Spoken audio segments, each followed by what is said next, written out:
जन्म किया उसकी भी तपाई, तो दोनों से छुटकारा हो जाएगा, पुण्य से भी पाप से भी, तो जीवात्मा की रिहाई होगी, तभी काल जाल से बचेगी। वैसे कोई भी यतन उपाय नहीं इसके बचने का। तो मैं थोड़ा सा प्रमाण आपको सुनाऊंगा। जब काशी जी में तुलसीदास जी महाराज पहुंच गए और उन्होंने चाहा कि इन लोगों को हम तत्वस्तु का बोध कराएं, इनको रास्ता दें, तो लोगों को बताया कि आओ हम तुमको रास्ता देंगे और रास्ता पाके चलो अपने घर में चलो। तो लोगों ने जब उनकी बात को सुना तो उन्होंने कुछ लिख दिया और लिख करके विद्वानों को दिया कि भाई तुम सोच लो अच्छी तरह से, तुम यहाँ के लिए मनुष्य शरीर में आए हो। तो वो विद्वान कुछ नहीं समझ सके, अपने स्वार्थ में लिप्त। जब स्वार्थ के कुएं में डूबे हुए हैं तो उनको महापुरुषों की उस बात का और ज्ञान का क्या बोध होगा। उन्होंने सोचा अरे मेरा तीरथ और व्रत और ये गंगा और जमुना ये पूजा सब कुछ उठ जाएगी, कुछ भी नहीं रहेगा, तो हम खाएंगे पिएंगे कैसे। तो जितने भी काशी के उच्च कोट के विद्वान से सब विरोधी हो गए, और जब विद्वान नामी जब विरोधी हो गए तो जो जनता उनके साथ आती और जाती है सब विरोधी हो गए। एक तरफ काशी में कोई भी ऐसा नहीं रहा जो मतलब ये है कि उनका साथ दे, सब विरोधी हो गए। और यहाँ तक लोगों ने कहा कि जो उनका दर्शन करेगा 1000 गऊओं के मारने का पाप लगेगा। तो कौन जाएगा कि हम अगर उनको देख लेंगे तो 1000 गऊओं का पाप लगेगा। वही तुलसीदास जी, कोई मैं दूसरी बात नहीं कहता हूं कि जिन्होंने 7 कांड रामायण बनाई और उन्होंने दूसरी घट की रामायण पहले तैयार किए, तो उसमें तो उन्होंने सब कुछ लिखा, लेकिन जब देखा कि ये सब कुछ है तो उन्होंने उस रामायण का उन्होंने शुरुआत कर दी और थोड़े दिन में बना दिया। उन्होंने तो सारा ब्रह्मांडों का समाचार लिखा है, यहाँ का कुछ नहीं लिखा। लेकिन अब किसी की समझ में नहीं आए वो तो असल है और ये छाया, तो छाया में कहीं भी घटा लीजिए आप, कहीं भी जंगल को, पहाड़ को, समुद्र को, नदी के नाले को, स्थान को, इस नाम को कहीं भी आप लगा दीजिए। लेकिन उन्होंने जो वर्णन किया है उस पर दिव्य लोकों का, यहाँ का उस रामायण में सब वही है, न उसमें शत्रुघ्न है, न भरत है, न राम है, न लक्ष्मण है, न सीता है, न काकभूषण है, कुछ नहीं है उनका। वो तो सब ब्रह्मांडों का सवाल है। अब जो उधर जाएगा वो तो उसको समझेगा, नहीं जाएगा तो नहीं। तो ब्राह्मण सब विरोधी हो गए। तो एक ब्राह्मण ने कहा कि भाई आप लोग इतना विरोध करते हो तो आपने उसको देखा? कि लगे आपने देखा तो नहीं है। तो आपने उसकी बात सुनी है? क्या लगे हमने नहीं सुनी है। लोग ऐसा कहते हैं तो जात का तो ब्राह्मण है, समझ गए, लेकिन वो सब उल्टा कहता है और ही और कुछ कहता, हमने तो नहीं सुना।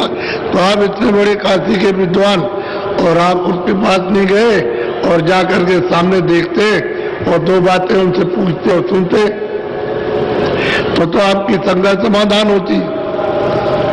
तब विचार करने लगे सबके सब बात तो सही है, ये जो ब्राह्मण कह रहे हैं बात तो सही कह रहे हैं कि भाई जाना चाहिए तो जानकारी तो प्राप्त कर ले कम से कम। विरोध तो बहुत हो गया, बेहद विरोध हो गया, मिटाए मिट नहीं सकता।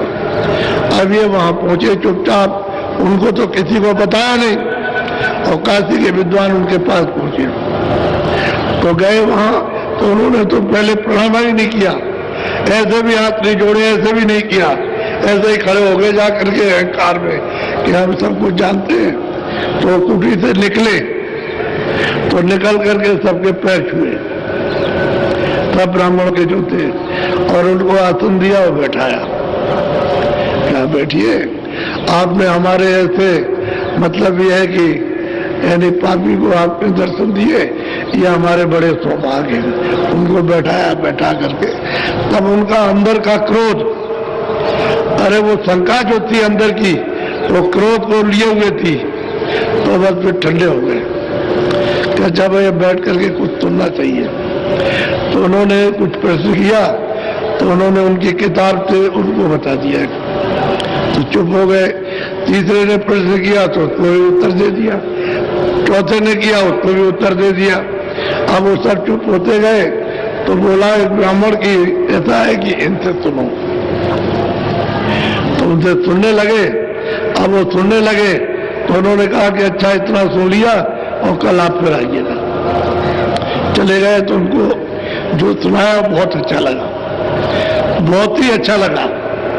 तो उन्होंने कहा अच्छा समय नहीं है, आज तो कुछ और लेकर के आप आए थे, कल आप आइएगा। तो उनके पैर छुए और हाथ जोड़कर नमन करके उनको बिठा दिया, वो चले गए। अब ये जब उन्होंने खुद नमन किया और उनके पैर छुए आसन दिया तो ये छोटी बात है। एक महापुरुष उनको आसन दे, उनके पैर छुए, उनका आदर सत्कार करे, सिर नभाए, तो छोटी चीज नहीं, बहुत बड़ी चीज है। फिर दूसरे दिन समय से पहुंच गए तो बाहर आकर के उन्होंने उनको सुनाया कि देखो किताब में ये लिखा हुआ है,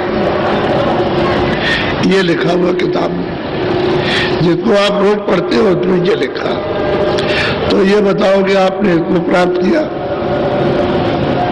चले हमने तो नहीं प्राप्त किया। तो फिर कैसे तुम जानोगे कि इसमें लिखा सही है? जो लिखा हुआ सत्य है, वो उसका जो उन्होंने अभ्यास किया और जिस अभ्यास से उन्होंने इस ज्ञान को प्राप्त किया वो आपने अभ्यास किया? क्या लगा हमने तो नहीं किया। तो आपको तो अभ्यास करना चाहिए था, किसी अभ्यासी को ढूंढ लेते, खोज कर लेते, तो अभ्यास करते तो जो इसमें लिखा था वो तुमको मिलता। तो जो लिखा है इनको क्या समझाओगे? तो तुम्हारी आंख खुली है, दिमाग खुली, ज्ञान चक्षु खुला है, कहले नहीं हमारा नहीं खुला। तो फिर अक्षरों को पढ़ लिया तुमने बुद्धि से तो क्या समझ में आएगा? तो बहुत कुछ, तब चुप हो गए, सुनते रहे बैठ करके, कहा कि कल फिर आऊंगा। तो फिर उसके बाद तीसरे दिन फिर आ गए, फिर उन्होंने बैठ करके सुना और 2 घंटे सुना, उसके बाद कहा फिर मैं आऊंगा। अब मेरी रुचि हो गई सुनने की।